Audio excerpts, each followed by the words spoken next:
Seguimos con Soluciones.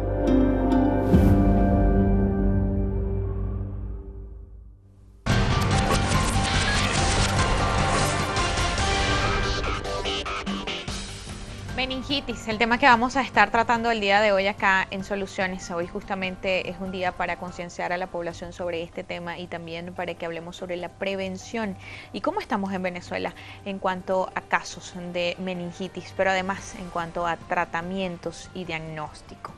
Todo esto se lo vamos a estar preguntando a lo largo de nuestro programa a nuestras invitadas el día de hoy. Les presentábamos al inicio la doctora Moraima Hernández, es infectóloga, jefe de la unidad de infectología de la maternidad Concepción Palacios, y también nos acompaña Andreina Llanes, doctora infectólogo, pediatra, adjunto, docente del servicio de pediatría del Hospital Domingo Luciani. Bienvenidas ambas. Gracias por la invitación. Gracias por haber atendido nuestra invitación la mañana de hoy a acompañarnos a conversar sobre este tema hoy justamente.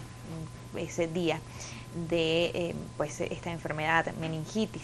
Yo quisiera iniciar la conversación justamente preguntándoles qué es y cuáles son los tipos de meningitis.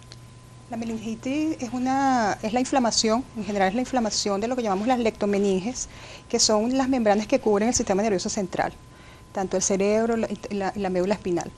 Cuando estas meninges se inflaman, realmente produce una sintomatología muy severa, y en el caso que, aunque hay muchísimas causas, realmente las de origen infeccioso son las que son mucho más graves. Podríamos decir que la meningitis se puede dividir en meningitis aguda y crónica. También hablamos que la meningitis puede ser por diferentes agentes infecciosos. Dentro de ellos tenemos la meningitis viral, que es la más frecuente a nivel mundial. Después revisaremos más o menos el comportamiento en Venezuela. Tenemos las meningitis bacterianas, que aunque están en segundo lugar en general, quizás son clínicas mucho más graves, que ponen en general en peligro la vida del paciente. Tenemos también otras causas de meningitis, como las producidas por hongos, que son las meningitis fúngicas. También se habla de meningitis producidas por medicamentos en algunos tipos de cánceres. En general existen varias causas descritas, pero principalmente las de origen bacteriano son de comportamiento mucho más severo. En general la meningitis pone en peligro la vida del paciente, y en aquellos casos, incluso donde tú pones tratamiento oportuno, puede dejar secuelas. Entonces es una patología muy importante, y yo creo que es una oportunidad valiosa para aprovechar de que la población conozca estos casos o conozca esta patología que a veces no se conoce mucho a nivel poblacional. ¿Cuáles son los síntomas, los más frecuentes? Bueno, mira, es bien importante comentar que en el caso que me compete, que es el caso de la edad pediátrica, es bien importante que los síntomas y signos van a depender de la edad, del grupo etario del paciente. En pediatría no es lo mismo los síntomas que vamos a ver en un recién nacido o un lactante menor a 3 meses a lo que podemos ver en un preescolar o un niño de la edad escolar. Principalmente, ¿qué sucede? En niños pequeños, recién nacidos o lactantes menores a 3 meses, los síntomas pueden ser inespecíficos. Tú puedes ver un nené que solamente no quiere comer, un nené que tenga fiebre, sin más nada, un bebé que de repente tenga irritabilidad, que esté llorando mucho y no calme con la lactancia o con la alimentación o con los brazos de su madre, que son signos sutiles de alarma que pudiesen estar determinando la presencia de una meningitis. En niños más grandes, preescolares o escolares, sí podemos ver que existan síntomas quizás un poquito más relacionados con la esfera del sistema nervioso central. Por ejemplo, fiebre, que tengamos un paciente que tenga convulsiones, un paciente que tenga síntomas sugestivos de la esfera como vómitos, por ejemplo, que es un signo bien importante, y adicionalmente a eso, pues de otros signos como rigidez de nuca, dolor lumbar a la movilización de los miembros inferiores, en fin, síntomas quizás que más alarman a las mamás. Realmente lo más importante en los adultos sí es un poco más dirigido ya hacia la esfera del sistema nervioso central, como en los escolares o en los niños más grandes. ¿Los síntomas en los adultos, doctora? En general son fiebre, el paciente tiene dolor de cabeza muy fuerte, lo que llamamos rigidez de nuca, que es la dificultad que tiene el paciente para flexionar la cabeza, para flexionar el cuello. Además el paciente puede tener vómitos, los vómitos son descritos como son unos vómitos muy violentos, y puede tener otros síntomas que tienen relación con el tipo de agente causal. En algunos casos el paciente puede tener en manifestaciones en la piel, petequias, erupciones que hablan de quizás de enfermedad, de ciertas patologías en particular, que lo veremos más adelante, y que hay que estar pendiente de eso. Pero en general, básicamente fiebre, dolor de cabeza, rigidez de nuca, y una cosa importante, que bien lo dijo la doctora, es la alteración del estado de conciencia. El paciente puede tener somnolencia o puede tener cambios de conducta que aparecen de manera brusca, y en el adulto es mucho más fácil de hacer el diagnóstico de meningitis, porque tenemos esto, y casi todos los pacientes, excepto que sean inmunosuprimidos por alguna causa, siempre se tiene esa clínica, mientras que en el niño a veces simplemente es solamente que el niño llora mucho y es mucho más difícil hacer el diagnóstico. Entonces eso es importante, hacer el llamado a la población, sobre todo a las madres, que estén pendientes de ese niño que llora mucho, que le da fiebre, pero llora, y no, aunque lo carguen no se calma, es importante llevarlo a su pediatra. En el caso de los adultos, ¿qué causa la meningitis? Hablaba de algunos medicamentos, pero digamos, ¿cuál es ese factor común que puede causar meningitis? La meningitis principalmente es causada por agentes infecciosos. Y cuando tú revisas la literatura... Cuando hablamos de agentes infecciosos... Hablamos, por ejemplo, en primer lugar, cuando revisas, se supone que las infecciones virales son las más frecuentes. Cuando nosotros revisamos, por ejemplo, el último boletín epidemiológico que publica el Ministerio del Poder Popular para la Salud en el 2016, cuando revisas eso del 2016-2015, ves cómo hay un repunte de los que supera, las meningitis bacterianas superan a las infecciones, a la meningitis de origen viral.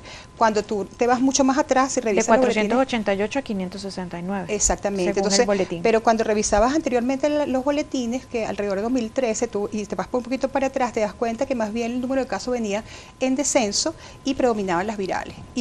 Cuando revisas la literatura internacional, generalmente las infecciones virales son mucho más frecuentes, pero vemos que en Venezuela en estos últimos años está esta inversión importante, y es muy importante, un llamado de atención hay que hacer, porque el tema de que la infección de las meningitis bacterianas, como lo dije anteriormente, se presenta como una enfermedad mucho más severa, con una mortalidad mayor y una posibilidad de muerte, y en el caso también puede dejarte secuelas. ¿Y por qué consideran? Porque llama la atención justamente si la más, digamos, común en el mundo es la meningitis viral. ¿Cómo es que en Venezuela en 2016, que es digamos el boletín más reciente y oficial del Ministerio de Salud, dice que hay un repunte de 488 en el 2015 a 456 en el 2016? Si el más común es el viral, ¿cómo es que la meningitis bacteriana es la que está en ascenso en Venezuela en ese año? No sabemos cómo estamos ahorita. Bueno, y atrás tampoco sabemos porque no había la información, pero la realidad es que la mayoría de las tres causas principales de infección bacteriana, que son el neumococo, que es el Streptococcus pneumoniae, conocido como el neumococo, que lo conocen mucho las mamás, cuando se habla de vacuna, el meningococo, que es el Neisseria meningitis, y el Haemophilus influenza, que son las tres principales bacterias que causan meningitis bacteriana, son enfermedades también prevenibles por vacuna. Entonces quizás, aunque digamos que el punto de vista teórico, ese análisis no lo hemos hecho porque digamos que toda la información real y clara no la tenemos, pero sin duda podríamos pensar, después de que como vemos el comportamiento de estas enfermedades emergentes y reemergentes, podríamos pensar que quizás esta disminución en la vacunación en el país puede estar afectando esta patología grave. Sí, es que definitivamente creo que es uno de los factores importantes que debe ser tomado en cuenta. Al haber un repunte en infecciones bacterianas, bien sea en este caso en meningitis y en otras que pudiésemos pues asumir también desde el punto de vista de aquellas que son prevenibles por vacunas, es ya bien conocido en la población en general que existe pues una disminución en lo que es la administración del esquema de vacunación de forma adecuada en el país. Y eso pudiese, sí, traer consecuencias a futuro, y las estamos viendo ahora en el aumento de la incidencia de meningitis. Sin embargo, pues también no solamente la ausencia o la disminución de la prevención vacunal, sino también las condiciones sociales en las que estamos. Creo que eso es un punto importante. No es lo mismo un niño bien nutrido, no es lo mismo un niño que esté en condiciones de aseo o en condiciones que viva en una casa en condiciones adecuadas a lo que estamos viendo ahora, niños que tenemos con desnutrición, niños que están, gente que está viviendo en hacinamiento, en condiciones inadecuadas, en pobreza, que obviamente genera que tú tengas un factor de riesgo sumado al hecho simple de que te puedas contagiar por cualquier otra razón, pero que ese factor también va a influir.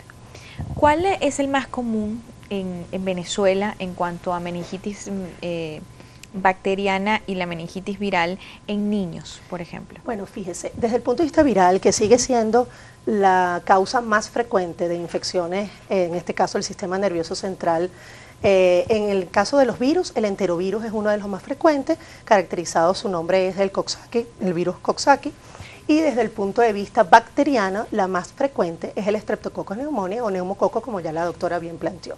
Gracias a los esquemas de vacunación, como te estaba comentando, había disminuido en el transcurso del tiempo la presencia del Haemophilus influenzae tipo B, que era 20 años atrás la causa más importante de meningitis en la edad pediátrica. Gracias al advenimiento de la vacuna pentavalente, que en este caso es la que incluye la vacuna del Haemophilus influenzae, esa incidencia había disminuido y habíamos tenido el repunte en el caso del Streptococcus pneumoniae, que si bien es cierto, es la etiología en este momento más frecuente, también gracias a la vacunación habíamos tenido un descenso de él, o sea, de todos realmente, ¿no?, los casos de meningitis. Gracias a bueno, estas vacunas se había logrado eso. Posteriormente a esto vamos a tener también, como bien lo dijo la doctora, la Neisseria meningitidis, que es el meningococo. Sin embargo, su incidencia es mucho más pequeña. Los casos reportados son muy pocos y es más frecuente en edades quizás más pequeños, ni lactantes o lactantes menores, y en los adolescentes y en